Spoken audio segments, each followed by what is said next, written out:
yaitu kita dapat mengerjakan sholat subuh terlebih dalam keadaan berjamaah. Syukur pula kita haturkan kehadirat Allah Subhanahu wa taala karena sampai pada subuh hari ini kita masih diperkenankan oleh Allah untuk dapat menikmati indahnya beribadah di bulan Ramadan. Karena setiap ibadah demi ibadah yang dilakukan oleh setiap hamba-hamba Allah Ta'ala di bulan Ramadan dilipat gandakan pahalanya oleh Allah Subhanahu wa taala. Mudah-mudahan ibadah puasa yang telah kita lakukan, salat tarawih yang telah kita lakukan, ibadah-ibadah sunat lainnya yang telah kita lakukan, bacaan Al-Quran yang telah kita baca, itu semua diterima oleh Allah Subhanahu wa taala dan menjadikan kita sebagai hamba-hamba Allah yang mendapat rahmat dari Allah, yang mendapat ampunan dari Allah, yang dibebaskan dari siksa api neraka. Amin Allahumma amin. Alhamdulillah pula kita haturkan kepada Allah Subhanahu wa taala syukur karena Allah masih memberikan kepada kita nikmat demi nikmat yang telah Allah berikan, sangat-sangat besar, sangat-sangat istimewa, sangat-sangat luar biasa. Terkadang kita manusia ini tidak merasakan kenikmatan yang diberikan oleh Allah kepada kita kecuali kita dapat rezeki yang kawan dirasa dan kawan diraba. Contoh, manakala orang-orang kita mendapat rezeki berupa uang, bersyukur benar. Dapat rezeki kawan tukar HP hanya, bersyukur benar. Dapat rezeki kawan tukar rumah hanya, bersyukur benar. Dapat rezeki kawan tukar kendaraan, kawan tukar mobil, bersyukur. Kawan tukar baju, bersyukur.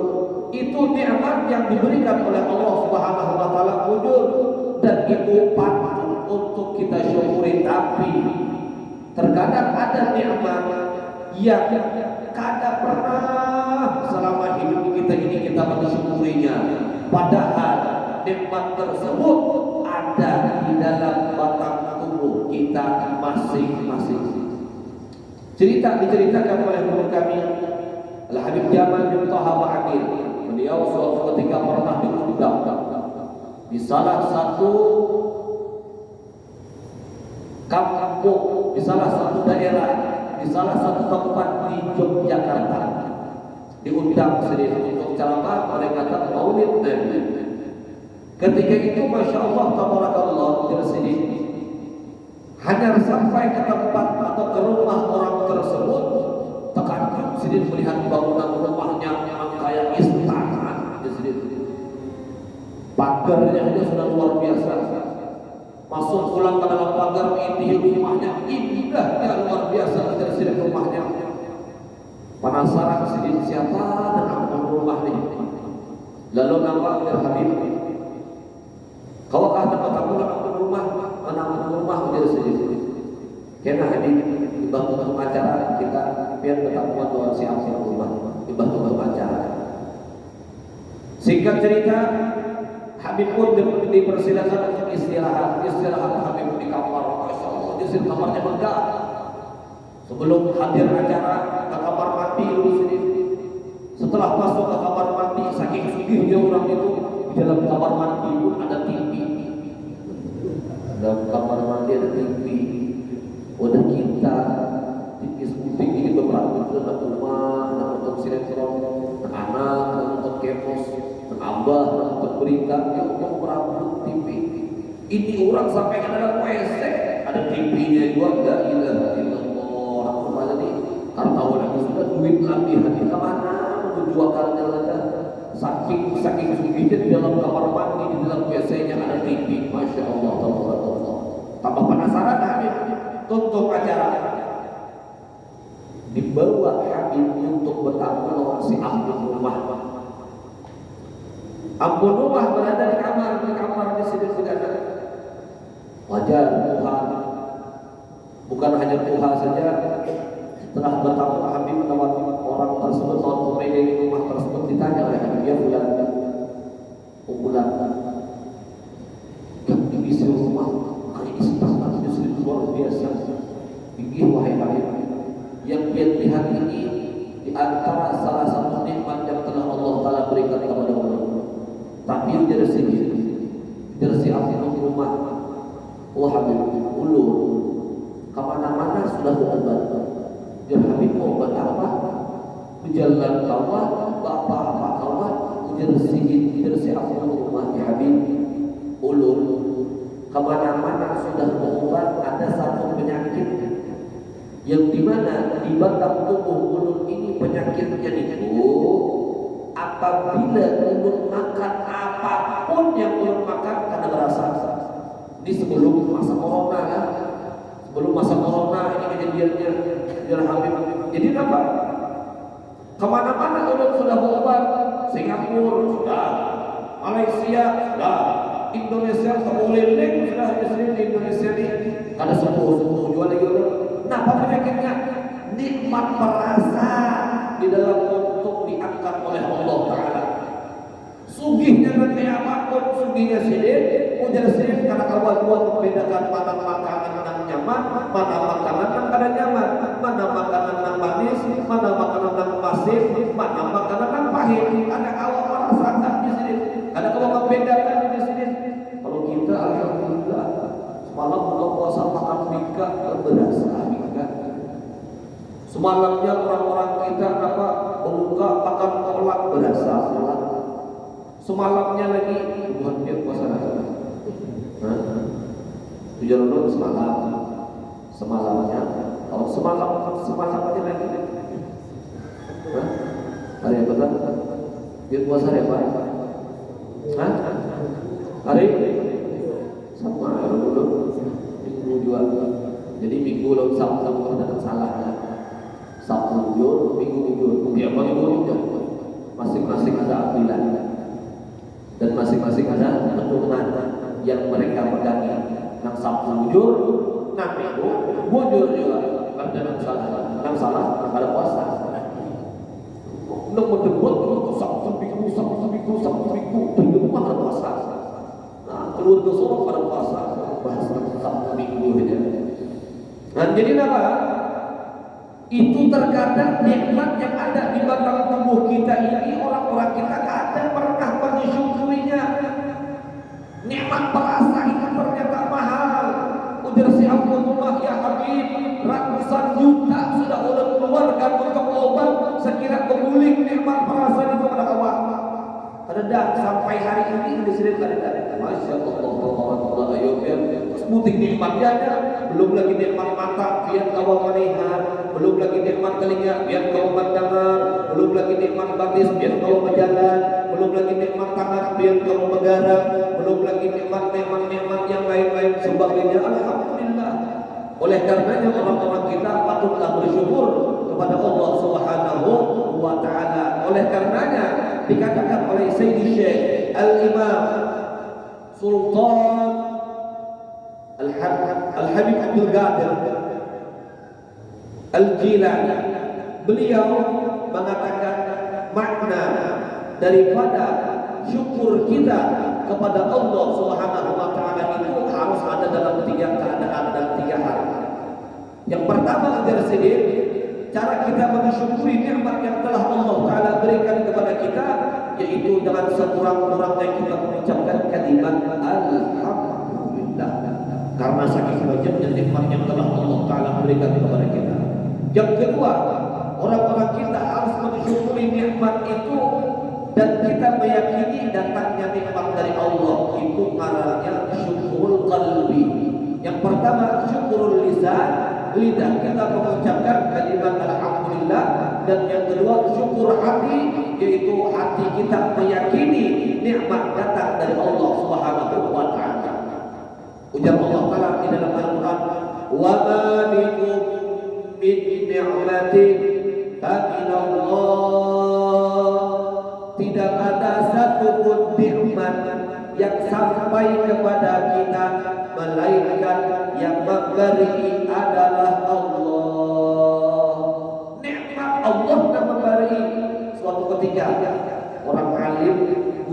pernah bercerita, ada orang alim lawan orang alim, seikut memberi, seikut menerima. Kita tahu nikmat datangnya dari Allah Subhanahu wa Ta'ala. Nikmat datang dari Allah. Si A, si B, si C, si D dan seterusnya itu perantara yang diperantarakan oleh Allah sehingga menyampaikan rezeki itu kepada kita. Terkadang perantara kita mendapat rezeki gawian, terkadang kita mendapat rezeki perantaranya ini itu dan lain sebagainya. Jadi suatu ketika salah seorang ulama kami bercerita, ada orang alim bertamuan lawan orang alim. Ujar orang alim ini menjuluk sesuatu lawan orang alim lainnya. Ujar sirih nama khud la ambil kada gasar nyawa, ambil tapi kada gasar nyawa. Karena menerima nih orangnya alim juga, ujar tukang terima had la minka. Artinya adalah tak boleh paham. Paham. Ujar sini ini orang alim atau orang alim, si memberi, si menerima. Ujar dan memberi, khud la ambil karena gasar nyawa. Kenapa kalimatnya ambil karena gasar nyawa? Jangan kurang kalau ada memberi kita ambil karena gasar nyawa.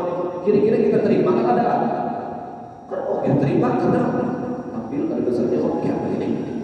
Nyuruh ambil tapi karena gasar nyawa.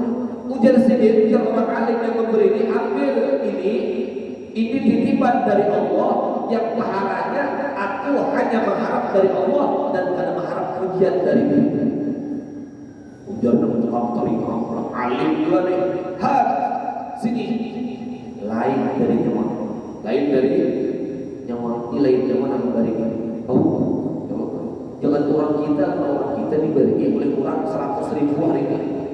Ujar kita dan menerima ini sini nilai dari nyawa, kira-kira bisa diberinya belum 100.000 lah. Kena-kena diberinya 100.000 lah. Ada harapan. Nah, paling ujar orang memberi ini kan tahu bahasa manusia. Kalau terima kasih ini disuruh dijulung sudah kawan kita. Jangan kita kadang terima kasih atau bahasa. Jadi ini pelajaran yang diajarkan oleh orang alim dengan orang alim ketika saya memberi, saya menerima. Ujar yang memberi ambil karena gasar nyawa, karena yang memberi hanya mengharap pahala dari Allah, bukan mengharap pujian dari manusia. Ujar yang menerima had la minka. Asini ini lain dari dia, ini lain dari nyawa. Lalu ujar sendiri, kenapa kalimatnya seperti itu? Karena ujar yang tukang terima hakikat yang memberi adalah Allah.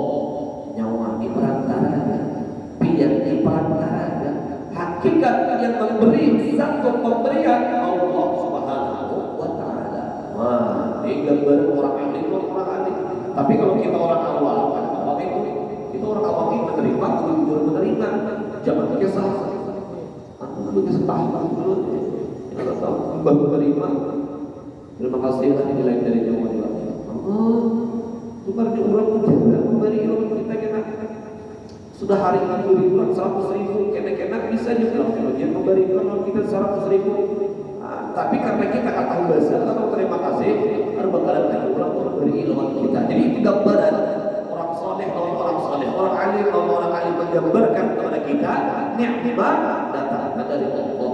Si A, si B, si C yang memberi, yang menjuluki itu perantara. Mereka pun kadang awak menjuluki kita, kadang awak memberi ilmu kita, kecuali Allah yang menggerakkan tangannya, Allah yang menggerakkan hatinya, Allah yang menggerakkan kakinya, sehingga sampai kepada kita menjuluk lawan kita apa yang patut untuk kita terima. Nah, itu. Yang kedua, yang ketiga, cara kita mensyukuri nikmat yang telah Allah Subhanahu wa Ta'ala berikan kepada kita ini dengan cara syukurul jawari. Anggota tubuh kita yang mensyukuri nikmat demi nikmat yang telah Allah Ta'ala berikan kepada kita dengan apa? Dengan menggawi gawian yang diwajibkan oleh Allah Subhanahu wa Ta'ala. Gawian-gawian yang diwajibkan oleh Allah banyak. Di antaranya salat, Di antaranya puasa, di antaranya berzakat, di antaranya haji, umrah dan lain sebagainya. Banyak lagi hal-hal yang diwajibkan oleh Allah Subhanahu wa taala. Bila kita menggawi gawian yang diwajibkan oleh Allah, plus kita kalau menggawi gawian yang disunahkan oleh Rasulullah, maka orang-orang kita itu termasuk mensyukuri, namanya mensyukuri nikmat. Oleh karenanya kitab yang belum pilih semalam ketua masjid menyuruh membaca kitab Arba'in Nawawiyah. Ujar dulu Arba'in Nawawiyah itu beratnya apa? Karena bakalan tutup 4 pertemuan di bulan Ramadan. Ada tutup, ya Allah. Oleh karena itu ulun pilih ini 40 hadis 2. Arba'in Nawawiyah 40 hadis 2, tapi ini 40 hadis yang ada di hadapan kita ini adalah 40 hadis yang berkaitan dengan gawian keseharian kita, dan itu mudah bagi kita untuk mengingatnya. Ketika kita mengingat akan hadis-hadis Nabi yang dipadahkan oleh Nabi, digawi oleh Nabi di dalam keseharian kita menggawi juga. Bayangkan yang kita gawi adalah gawian yang digawi oleh Nabi. Ketika itu kita mendapatkan pahala dari Allah Subhanahu wa taala. Karena orang kita ini banyak menggawi gawian yang digawi oleh Nabi, tapi tidak tahu. Contoh, orang kita minum. Nabi minum bukan? Nabi minum. Orang kita makan. Nabi makan enggak? Nabi makan. Orang kita berjalan menuju masjid lah. Nabi Muhammad pun berjalan menuju masjid. Orang kita keluar masuk rumah lah. Nabi Muhammad pun masuk keluar rumah. Itu gawian yang digawi oleh Nabi. Dan itu gawian pun juga kita gawi. Tapi kalau kita tidak dapat membayangkan yang kita gawi adalah gawian yang digawi oleh Nabi, maka itu menjadi kebiasaan. Manakala kebiasaan yang kita gawi dalam kesehariannya dengan tanpa terbayang, dengan tanpa mengingat gawian yang kita gawi adalah gawiannya Nabi, maka Allah dan nilai pahalanya di sisi Allah Taala. Contoh biar minum, Nabi Muhammad minum, tapi Nabi Muhammad ada tata cara diajar kepada Nabi. Nabi minum dengan tangan kanan, Nabi minum dalam keadaan berwudu, Nabi minum mengucap zikir kepada Allah. Selesai minum Nabi Muhammad bersyukur kepada Allah. Itu dipintakan minumnya. Orang kita haus, apalagi bulan puasa. Hari-hari 2 hari ini sudah kita puasa, panasnya bilang menggantang. Semalam maghrib ada hujannya. Hari pertama kita puasa, hari Minggu, panasnya luar biasa. Ambil gelas kita puasa, langsung tutup pembacaan ada. Tangan kanan, tangan kiri kita kada tahu, kena kanan, kena kiri kita minum. Makan pun kita kada tahu, kena kanan, kena kiri. Sementara ada ajaran yang diajarkan oleh Nabi Muhammad SAW. Kita menggawi hal yang demikian itu, rugi kita akan dapat pahala ketika kita menggawi gawian tersebut. Makanya ini mudah untuk kita ingat, dan ini ulun susunakan dari gawian yang digawi oleh Nabi ketika saya bangun dari guling sampai saya guling di hari yang kedua. Dan ini 40 hadis ulun kami pilihkan dari hadis atau kitab Al-Adhkar dari Imam An-Nawawi. Kalau kitab Al-Adhkar An-Nawawi itu banyak ribuan hadisnya diringkas. Jadi 40 hadis yang sekira orang-orang kita kawat tegawinya. Karena ujar baginda Muhammad, man hafadha arba'ina hadithan, barang siapa yang hafal ini ujar para ulama, baik hafal secara hadis, lapas hadisnya, atau hafal secara pengamalannya. Ada 2 maknanya. Hafal secara melafalkan hadisnya dan hafal secara pengamalannya. Orang bahari banyak mereka ada hafal hadis Nabi, tapi apa? Masuk WC baris kanan, masuk WC baris kiri, keluar WC baris kanan. Hadis Nabi-nya mereka kada hafal, Tapi gawian apa yang diperintahkan oleh Nabi mereka ingat. Itu yang diajarkan mereka kepada anak cucu mereka. Contoh, habaib kami di Hadramaut. Habaib kami itu di Hadramaut mendidik anak-anak mereka dengan didikan yang sangat luar biasa. Kalau orang kita, kami dan anak aja sana, kita tutup kucakin, biar dulu kita, kita tutup hanya kia mama kia Allah. Habaib kami di Hadramaut mengajarkan kepada kami menjadi sendiri.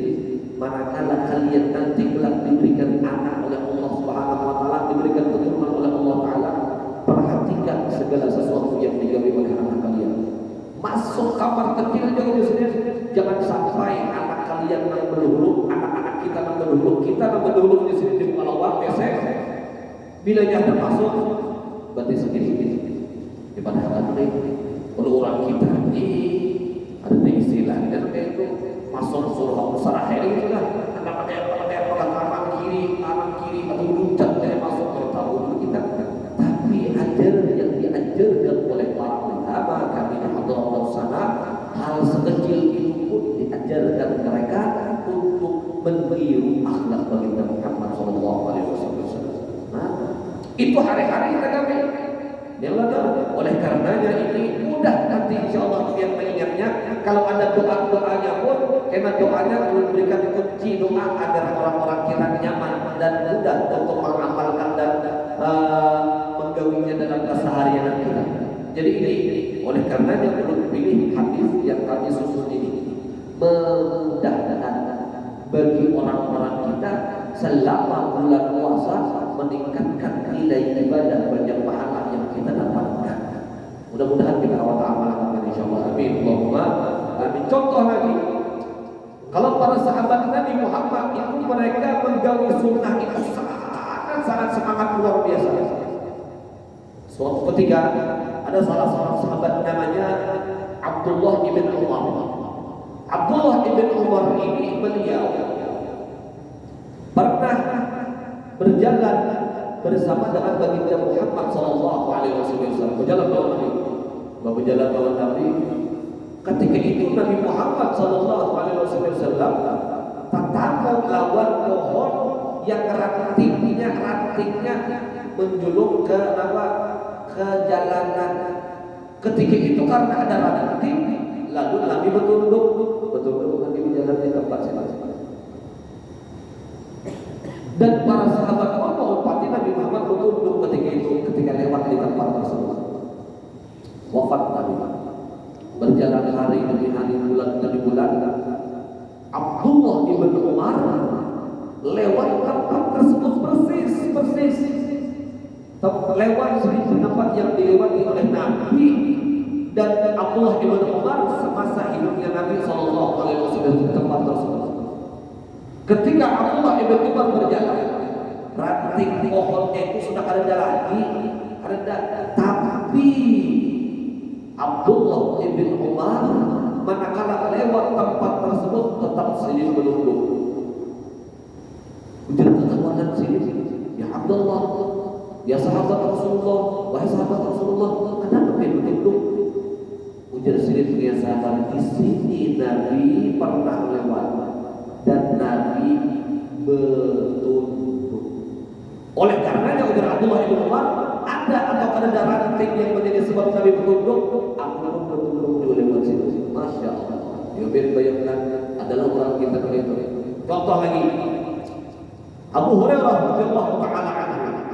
Abu Hurairah suatu ketika terlambat menuju Masjid Nabawi. Terlambat saja. Imbasnya terlambat. Orang sudah lama sholat bergegas. Bahacak yang orang kita. Bahacak Abu Hurairah radhiyallahu taala anhu masuk masjid dengan menggunakan batis kiri. Sunnah Nabi-nya masuk masjid dengan menggunakan batis kanan. Sini batis kiri. Imam masuk batis kiri, keingatan salah masuk masjid dengan menggunakan batis kiri. Siuk ini. Apa ingatan menapa ada tegawi sunnah Nabi? Siuk ini. Digerak oleh sahabat lain. Abahin, ayam orang takut kita kuning, kenapa siung? Keingatan pulang bahasa siung pulang sampai 3 kali siung karena mengatakan masuk masjid salah baptis. Kita masuk masjid tadi ada ingat baris kanan, baris kiri kan? Ada ingat, baris kiri pernah ingat ya orang-orang kita kanan kiri keluar aja. Beranjak ini Nabi Muhammad masuk masjid dapat kita sudah masuk masjid, tapi ada tata cara yang diajarkan oleh Nabi. Bila kita masuk masjid mengamalkan yang diajarkan oleh Nabi, pahala kita dapatkan. Pahala itu dapatkan. Oleh karenanya orang-orang kita perlu memperhatikan hal yang demikian ini. Benar, ini hal-hal yang sepele, mudah, ringan, tapi banyak yang antara orang-orang kita yang tidak mengamalkan dengan sunnah-sunnah Nabi Muhammad sallallahu alaihi wasallam. Dan kitab ini ulun pilih karena ulun yakin yang membahas tentang puasa itu banyak yang sudah guru-gurunya. Jadi ulun sekiranya lain daripada yang lain dan ilmu yang dia dapatkan juga lain daripada yang lain, makanya ulun pilihkan kitab ini sekiranya mudah-mudahan bermanfaat untuk kita dunia dan akhirat kami. Allahumma amin. Dan mudah-mudahan agar orang-orang kita di bulan Ramadan ini kalau meningkatkan ibadah walau dengan gawian yang biasa kita gawi, dengan tanpa menambah ibadah-ibadah yang lain, gawian yang kita gawinya tapi kita maksimalkan, itu sudah luar biasa. Bahkan kalau kita kawal terus membayangkan yang kita digawi oleh Nabi Muhammad SAW, itulah yang disebut dengan syuhud. Orang-orang kita menyaksikan bagaimana akhlak perilaku keseharian baginda Muhammad SAW. Mudah-mudahan kita kumpul Nabi Muhammad di dunia dan akhirat. Amin. Amin. Ujar Bapak Muhammad tadi, ujar ketua tadi itu ada sesi tanya jawab. Nah, kita petakut silakan. Anda takut silakan sambil ada syarat sempurna di pertanyaan. Oh, ini foto kopi yang dicetak anak. Jadi jamaah yang anak memiliki kita ini baiknya kalau ada atau kita jadi kalau dihitung berapa buku yang kita adakan dengan supaya bermanfaat. Jadi jangan itu di rumah jadi musyawarah. Jadi siapa-siapa yang tidak ada. Kita menceritakan insya Allah aman ya. Ada pertanyaan silakan bertanya, ibu-ibu, bapak-bapaknya. Adalah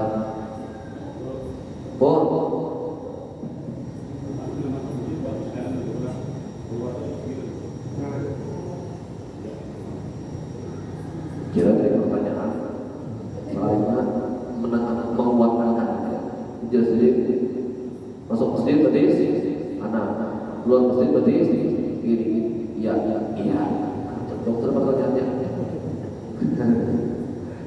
kita insya Allah disebutkan ambil di sini tadi itu artinya dulu intro aja dulu pendahuluan aja dulu kita pembahasan secara detail yang kita bahas di pertemuan selanjutnya. Mudah-mudahan pada waktu sehat walafiat. Ada lagi jangan sempat-sempat biarlah ada bapak insya Allah kita dapat takut kita dapat hadiah jadi kedua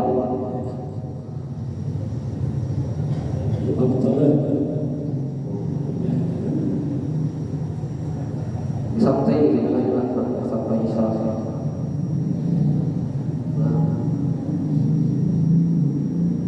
Kalau ada pertanyaan bebas ya orang bagi kepada yang keluar dari kita katakan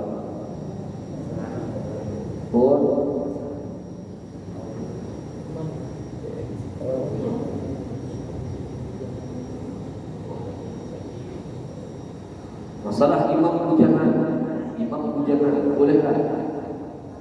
Nah, imam bujangan adalah berarti ini ibu-ibu ini menyiapkan anak-anak biar jadi si imam itu biar kali makan, ya kan? Siap jalan? Oh ibu-ibu, anak kan jalan rumah, kawin akan si imam, ipin ya? Ipin disuruh anak kan?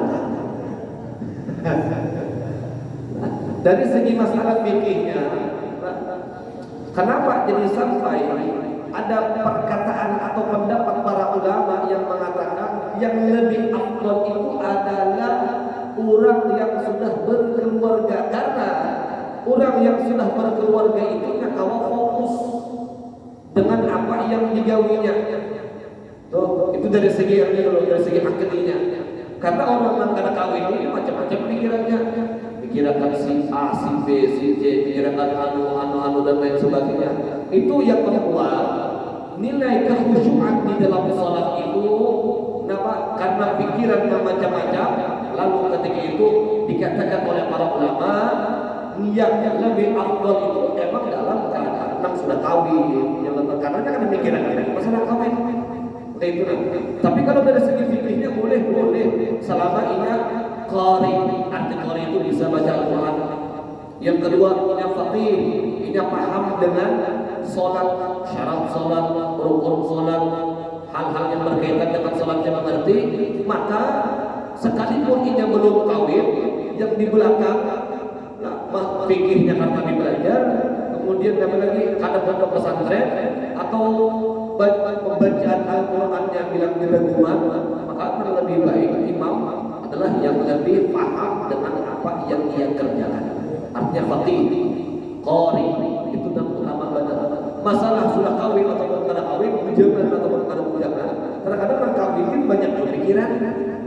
Yang ada kawin banyak pikiran pakai video ulang, pikiran video ulang. Ya jadi itu ada bapak selama qari bacaannya bagus, jangan lawan apa masalah yang berkaitan dengan fikihnya pun bagus. Nah itu ada bapak.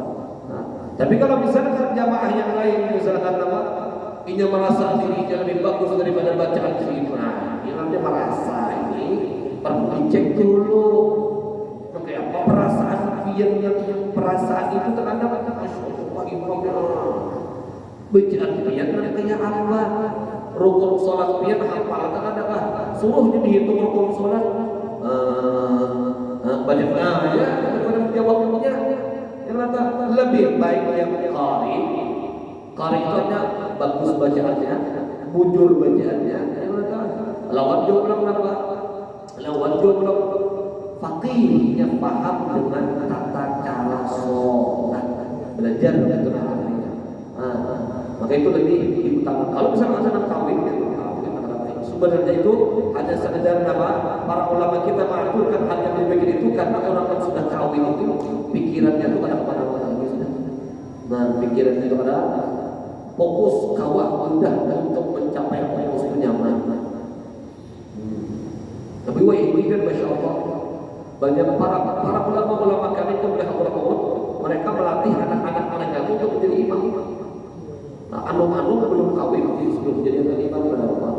Ulama-ulama di antara orang itu juga begitu. Karena itu di samping mendidik generasi. Karena kalau diajarkan generasi nanti itu kayak apa ya? Bahkan untuk melihat bagus di beberapa masjid di daerah kita di Teluk Tiram ada imam-imam tarawih itu apa bahasanya itu orang kampung yang belajar di pondokan itu menjadikan mereka imam salat tarawih, imam ini dan lain sebagainya. Tapi kalau ada menjadi lebih afdal, ya lebih afdal berapa imamnya tadi belajar dan sudah kawin serta itu. Nah itu tadi. Syaratnya itu ada di dalam syarat. Tidak pernah disebutkan di dalam syarat kenapa syarat imam itu kawin. Bahkan banyak para ulama-ulama kita ini kalau aku sebutkan lah, banyak ulama-ulama kita alim luar biasa kada sing kawin-kawinan. Bahkan ada kitab yang mengatakan al-ulama ul-uzzab, ulama-ulama yang jomblo. Ulama negara kawin di antaranya banyak. Kalau lu sebutkan satu persatu, kena insyaallah kita akan datang untuk sebutkan satu persatu siapa aja.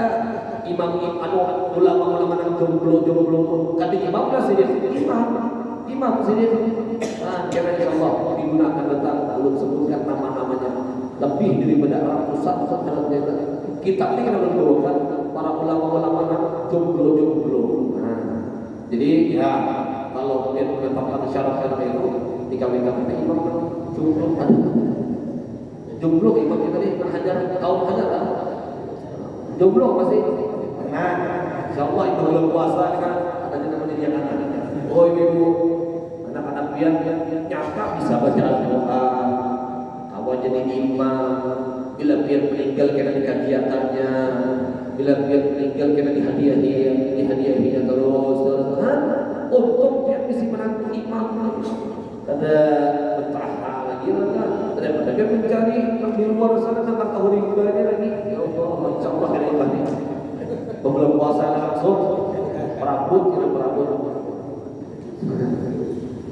Nah, ibu-ibu lah nanti ada diserah. Oh ada ibu kan atau piatnya lah, jangan piat ketuhaan. Ini mesti kenapa berjaga, mesti berjaga Allah kalau piat sudah jaga. Kecuali piat kayak Khadijah, orang sini. Kalau dari sini Nabi Al-Fatihah, Bismillahirrahmanirrahim. Alhamdulillah Rabbil alamin arrahmanir rahim maliki yaumiddin. Iyyaka na'budu wa iyyaka nasta'in. Shiratal mustaqim. Shiratal ladzina an'amta 'alaihim